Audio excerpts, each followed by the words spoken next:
दंडवत करणं. तुझ विन मज देवा रक्षिता कोण आहे, सकळ जन विसावा बंधु तू बाप माये. कवन हत करीसी कवन ठायास नेसी, जय जय ऋषिकेशी शीललो गर्भवासी. श्री गोपाल कृष्ण महाराज की जय. आज श्रीकृष्ण मंदिर संभाजीनगर 48वा वर्धापन दिन आहे. अर्धशताब्दीकडे मंदिरे वाटचाल करीत आहे. आणि या निमित्ताने 48व्या वर्धापन दिनाच्या निमित्ताने येथे जमलेले सर्व संत महंत वासनिक बंधुवर आणि तपस्वी कार्यक्रमाच्या आयोजिका आचार्य प्रवर महंत श्री नागराज बाबा उपाख्या आत्याबाई यांच्या चरणी माझे धन्यवाद प्रणाम. व आजच्या कार्यक्रमाचे अध्यक्ष परम महंत श्री कान्हराज बाबा महानुभाव व सभेचे अध्यक्ष श्री माणकर बाबाजी शास्त्री यांच्या आज्ञेने मी माझे येथे 2 शब्द मांडण्यासाठी उभी राहिलेले आहे. तर तुम्ही पाहताच आहात, माझ्या शरीराला सर्दीने दर्दी करून ठेवलेलं आहे. हे शरीर आपलं अशी गोष्ट आहे ना, त्याला कधी कुठला रोग लागेल, कधी कुठल्या रोगाला हे बाधित होईल सांगता येत नाही. पण या शरीराची अशी गोप आहे की ज्यावर श्रीकृष्णाला सुद्धा भाष्य करू वाटलं की इदम शरीरम कौंतेय क्षेत्रमित्यभिधीयते एतद्यो वेतितम प्राहु क्षेत्रज्ञ इति तद्विद. त्या श्रीकृष्णाने साक्षात भगवंताने ज्याने मायेचं शरीर धारण केलेलं आहे, ज्याला आपल्यासारख्या साध्या शरीराचा गंध स्पर्शही नाही, आपल्यासारखं साधं शरीर त्याचं नाही, त्याचं मायेचं शरीर आहे, त्याचं श्रेष्ठ शरीर आहे. सर्वात श्रेष्ठ शरीर असलेल्या परमेश्वराने या आपल्यासारख्या माणसाच्या शिल्लक शरीराला उद्देशून म्हटलं की तुझं शरीर म्हणजे शेत आहे आणि मी त्याचा मालक आहे, मी क्षेत्रज्ञ आहे, मी या शेताच्या सर्व गोष्टी जाणणारा आहे, असं त्याला म्हणावंच वाटलं. हा मानवाचा जो देह आहे ना, तो या जगातली सगळ्यात मोठी कॉन्ट्रोवर्सी आहे. कारण आमच्या संत म्हणताना कवींना कधी कधी हा देह एवढा श्रेष्ठ वाटतो आणि दुसऱ्याच पुढच्याच श्लोकामध्ये याच देहाला नावं ठेवून यांनाच पंचमहाभूतांचा पुतळा म्हणून रजतमाने ग्रासलेला पुतळा म्हणून ते रिकामे होतात. एकाच विषयावर एवढी दोन टोकावरची त्यांची मतं आहेत. असा हा मनुष्य देह ही अध्यात्मशास्त्रातली सगळ्यात मोठी कॉन्ट्रोवर्सी.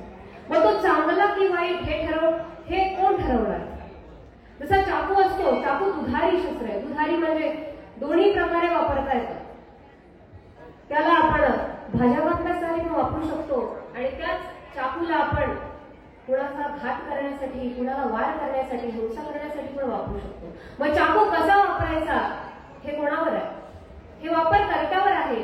मग हे मनुष्य शरीर जे की तेवढंच चांगलं आहे आणि तेवढंच वाईट आहे, हे वापरायचं कसं, तर हे आपल्या हातात आहे.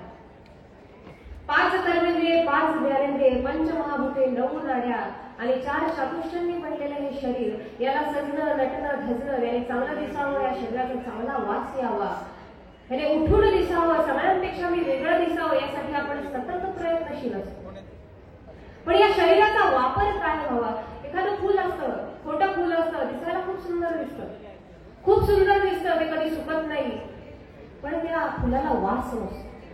तेच ते झाडाचं फुल असतं जे 5 मिनिटात जर तोडलं तर सुकून जातं, पण त्या फुलाला सुगंध असतो, ते 2 मिनिटात होईना पण मनाला शीतलता देऊन जातं. मग आपलं शरीर हे फक्त सुंदर दिसणारं, सुंदर दागिन्यांनी सजलेलं, मेकअपने सजलेलं, सुंदर वासाने सजलेलं, परफ्यूम अत्तराने सजलेलं, छान वास येणारं शरीर आहे की त्या 2 मिनिटं फक्त सुगंध देऊन जाणारं ते परमेश्वराच्या चरणी होणाऱ्या फुलासारखं आपलं शरीर आहे, ते आपण ठरवायचं असतं. कारण देहाकरिता सकळ काही, देहाविन काहीच नाही, आत्मावे ठाई नव्हताच वेसा. आता एक संत असं म्हणतात की देहाशिवाय काहीच नाही. जर देह नसता तर आत्मा कुठे फिरला असता, जर देह नसता तर जीव कुठेतरी भटकत राहिला असता. त्यामुळे हे देह म्हणजे हे सगळे या देहासाठीच आहे. जर देह नसता तर तुम्ही आज इथे बसलेला नसता, जर देह नसता तर मी आज इथे उभी नसते, आणि जर देह नसता तर या संत महंतांचं दर्शन मला माझ्या डोळ्यांनी घेता आलं नसतं, आणि जर देह नसता तर तुम्हाला तुमच्या कानांनी या धर्मचर्चेचं श्रवण करता आलं नसतं. परमेश्वराच्या नामाचा गजर जरी कानावर पडला तरी आपला जीव उद्धरण्याच्या मार्गाला लागला ही ती ग्वाही आहे. मग जर हे परमेश्वराचं नामच स्मरण करता आलं नाही, श्रवण करता आलं नाही, त्याचं उच्चारण करता आलं नाही, तर आपल्या मानव जन्माचा काय बरं, त्याचा हेतूच काय आहे? म्हणून हे देह आहे. या देहाला काय करायचं हे आपल्या हातात आहे. मग या देहाचं काय केलं? कोणी खूप खूप शिकला, मोठा झाला, कोणी अजिबात नाही शिकला, श्रमाची कष्टाची कामं केली, कोणी स्वतःचा देह मंदिराच्या बाहेर भिकारी म्हणून टाकला, तर कोणी तोच स्वतःचा देह मंदिराच्या देवाच्या चरणाजवळ टाकला. त्या फुलाप्रमाणे हे देह आहे. कुठली फुलं, काही फुलं देवाच्या चरणावर जातात, काही फुलं लोकांच्या पायाखाली तुडवली जातात, काही फुलं स्त्रियांच्या शृंगारामध्ये खोवलेली असतात, तर काही फुलं ही लावण्यामध्ये बायांच्या नजरामध्ये मांडलेली जातात. मग आपल्याला कुठलं फुल व्हायचं आहे?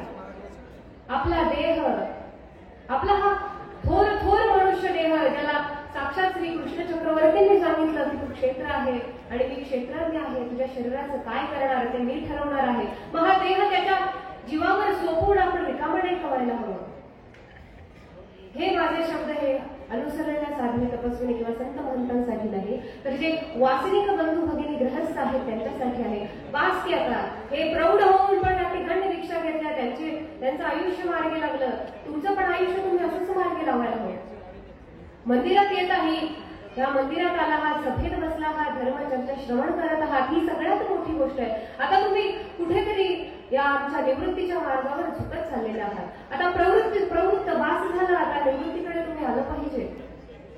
हा देह आतापर्यंत संसारामध्ये प्रपंचाचा गाडा ओढत थकला असेल, त्याला कुठेतरी आता या शब्दांनी परमेश्वराच्या स्मरणाने त्याला निवारा द्या, त्याला आश्रय द्या. या परमेश्वराच्या या मंदिरामध्ये येऊन अनुसरण घ्या. असा हा दुर्लभ मनुष्य देह आहे, आणि तो जेवढा दुर्लभ आहे तेवढाच तो क्षणभंगूर आहे. फक्त 100 वर्षांसाठी या कलियुगात आपल्याला देह मिळाला आहे. जेवढं चांगली गोष्ट आहे तेवढीच वाईटही गोष्ट आहे. इतर युगाची जर काळ मर्यादा पाहिली, आयुष्य मर्यादा पाहिली, तर 1000, 10,000, लक्ष वर्ष आहे. म्हणजे लाख वर्ष जिवंत राहायचं. आम्हाला 100 वर्षच नको होतं. 100 वर्षाचं आयुष्यच राहिलं नाही. आता 60 वर्षातच माणूस 60ला गाठी मारून लगेच देवाघरी जायचा प्लॅन असतो त्याचा. मग आता 100 वर्षाचं आयुष्यही राहिलं नाही. आम्हाला 100 वर्षही जगायचं नाही. मग लाख वर्ष जगून काय करायचं बरं? मग बाकीच्या युगांमध्ये लाख वर्ष मनुष्य देह प्राप्त करून मग कुठे मुक्तीचा मार्ग, मोक्षाचा मार्ग प्राप्त होणार आहे. पण हा कलियुगी आपण असे, आपलं नशीब तेवढं थोर आहे, आपलं नशीब तेवढं खराब आहे, पण आपण कलियुगामध्ये जन्माला आलो आहोत. तर चांगलं या अर्थाने आहे की 100 वर्षातच आपल्याला परमेश्वराची प्राप्ती होऊ शकते, आणि वाईट या अर्थाने आहे की कलियुग म्हणजे सगळ्या 4ही युगातून गाळून जो चौथा शिल्लक राहतो तो कलियुगात येऊन पडतो. आपण तो चौथा. सगळं चांगलं जे परमेश्वराने गाळून घेतलं आणि ते परमेश्वराने स्वतःच्या चरणी लावून घेतलं, सगळे चांगले पदार्थ, सगळे चांगले जीव ते आधीच उद्धरून गेले, आणि आता आपण हा जो चौथा उरलेला आहोत तो कलियुगात आलेलो आहोत. पण मग आपल्याकडे 100 वर्षाची अवधी आहे. मग या अवधीत आपण काय केलं पाहिजे? कमी वेळामध्ये जास्त लाभ होतोय, नाहीतरी आपल्याला कमी पैशामध्ये जास्त वस्तू घ्यायची सवय असते. डिस्काउंट कसा मिळेल याकडे, आपण प्रॉफिट कसं होईल याकडे आपण पाहत असतो. म्हणजे कमी वेळामध्ये मनुष्य जन्मातून आपण उद्धरून परमेश्वराच्या चरणी जाऊन पडणार असू, तर मग हे उरलेले आता 40 वर्षाचं आयुष्य गेले, 30 वर्षाचं आयुष्य गेले, उरलेले 70 वर्ष, 40 वर्ष, 50 वर्ष ही तरी परमेश्वराच्या चरणी लावून आपण आपल्या मनुष्य जन्माचं सार्थक करायला हवं. एवढ्या 84 लक्ष योनीतून फिरून कुठेतरी हा देह आपल्याला मिळाला आहे, आणि या देहाचा आपण मोल ठेवत नाही, त्याला परमेश्वराच्या चरणी लावत नाही. मग या देहाचा उपयोग तरी काय? ज्या संसारासाठी, ज्या बायकोसाठी, ज्या मुलीसाठी, ज्या जावयासाठी आपण आपलं आयुष्य वेचलं आहे ते त्यांच्या आयुष्यात खुश आहे. आता हे तुमच्या आयुष्यावर तुम्हाला काय करायचं हा तुमचा निर्णय. आपण आपल्या जीवनाचं काहीतरी चांगलं, काहीतरी भलं, आयुष्यभर मुलीसाठी करत राहिला, तिच्या लग्नासाठी करत राहिला, मुलाच्या शिक्षणासाठी करत राहिला, बायकोच्या आधारासाठी करत राहिला, आता संपलेलं आहे. किंवा आमच्या गृहिणी नवऱ्यासाठी तिचं पद आयुष्य त्यांनी दिलं, मग आता स्वतःचा विचार करण्याची वेळ आहे. कारण आता उतार वय सुरू झालेलं आहे. तरुण तर मला काही दिसत नाही, पण 50 गुंतून गेलेली माणसं इथं बरीच आहेत. मग आता उतार वय सुरू झालेलं आहे. मग या उतार वयात घरी बसून काय करणार? मंदिरात या, नामस्मरण करा, धर्म श्रवण करा, धर्म चर्चा ऐका. तेवढंच काही देवाचे 2 शब्द कानावर पडतील आणि तुमचा जीव उठरून जाईल. तुम्ही पण या श्रेष्ठ श्रेष्ठ संत महंतांसारख्या कुठेतरी देवाला प्रिय होताल, कुठेतरी देवाला प्रिय होताल, असं काहीतरी तुमच्याकडून पण घडेल. पण आता आपण पाहतो ही जी नवीन पिढी आहे, या नवीन पिढीला, माझ्या पिढीला, ज्यांना आधुनिक भाषेत जेन झी म्हणतात, म्हणजे जनरेशन झेड, तर या पिढीला या आयुष्याचं काही मोल नाहीये, शरीराचं काही मोल नाही. ते एवढे डिप्रेशन मध्ये, माझी पिढी पूर्ण डिप्रेशन मध्ये. त्यांना स्वतःच्या खोलीच्या बाहेर पाय ठेवायला वेळ नाही, फुरसत नाही. त्यांना त्या स्वतःच्या खोलीमध्ये 4 बंद खोल्यांमध्येच बरं वाटतं. ही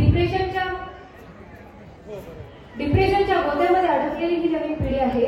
मग जर तुम्ही एकाच खोलीमध्ये बंद राहिलात, तर हा दुर्लभ जो मनुष्य देह आहे, त्या देहाचं तुम्ही काहीतरी बरं वाईटच करता. मग त्याला ना प्रपंचात घालतायत ही नवी लोक, ना परमेश्वराच्या चरणावर घालतायत. ह्या देहाचा ते घात करतायत, आत्महत्या करतायत. आमच्या स्वामींनी आत्महत्या जो करतो त्याला कुठेच ठाव नाही. तो नरकाला पण जाणार नाही, तो स्वर्गाला पण जाणार नाही. त्याच्या जीवाला, त्याच्या शरीराला, त्याच्या जीवाला, त्याच्या आत्म्याला कुठेच शांती मिळणार नाही, असं सरळ सांगून ठेवलंय. आणि ही आजची आमची नवी पिढी, ज्यांना आम्ही जेन झी म्हणतो, ती ही पिढी या डिप्रेशनच्या मार्गामध्ये तशीच त्या खोल दरीत चाललेली आहे. आत्महत्या हा आजकालचा सगळ्यात महत्वाचा टॉपिक. तुम्ही ज्येष्ठ आणि प्रौढ माणसं आहात, तुम्हाला या गोष्टीवर जास्त माहिती नसेल, पण जी माझी पिढी आहे, 20, 25, 30 पर्यंत जी वयोमर्यादा आहे, ती डिप्रेशनमुळे मानसिक रोग एवढे वाढले, त्यांना मानसिक अवस्था एवढी वाढली आहे की त्या मनाचा परिणाम त्यांच्या शरीरावर होत चाललाय. रोगराई वाढत चालली आहे, कारण त्यांची मनं ठीक नाही. त्यामुळे आत्महत्येकडे ते प्रवृत्त होत आहेत. तुमच्या पण घरी मुलगी असेल, मुलगा असेल, माझ्या 20-25 वयातली जी मुलं आहेत, त्यांचं प्रबोधन करणं, त्यांना मानसोपचार तज्ञाकडे जर गरज असेल तर त्यांना तिथे नेऊन त्यांचं संबोधन करणं, प्रबोधन करणं फार गरजेचं आहे. कारण हे आजार आता शारीरिक राहिलेले नाही. माझी सर्दी ही फक्त शारीरिक आहे, पण मानसिक ज्या गोष्टी आहेत, मानसिक जे रोग आहेत, त्यांना औषध पाणी कसं करणार, त्यांना तुम्ही किती सांगणार? त्यासाठी आधुनिक या रोगांना जे आता तयार होतात मानसिक रोग, त्यांना मानसिकच औषधं करायची आहे. त्यांचं प्रबोधन करणं, त्यांना समजावून घेणं, त्यांना पाठिंबा देणं की ठीक आहे, तुझ्या ज्या काही गोष्टीतून चालला आहे, आम्ही तुझ्या पाठिंबागे आहोत, तुला हे करायचं नाही, नको करू, पण समजून घे, हे वय आहे.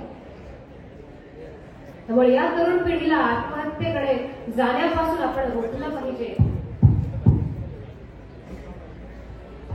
एवढंच बोलून आता मी अजून काय सांगू? आता मी देवा तुझं काय देऊ, चरणावरी मी तुझ्या काय ठेवू. हे देह माझे तुझं दान देतो, हे शब्द तुझ्या श्री चरणी वाहतो. एवढ्या बोलून मी माझे 2 शब्द सांगतो.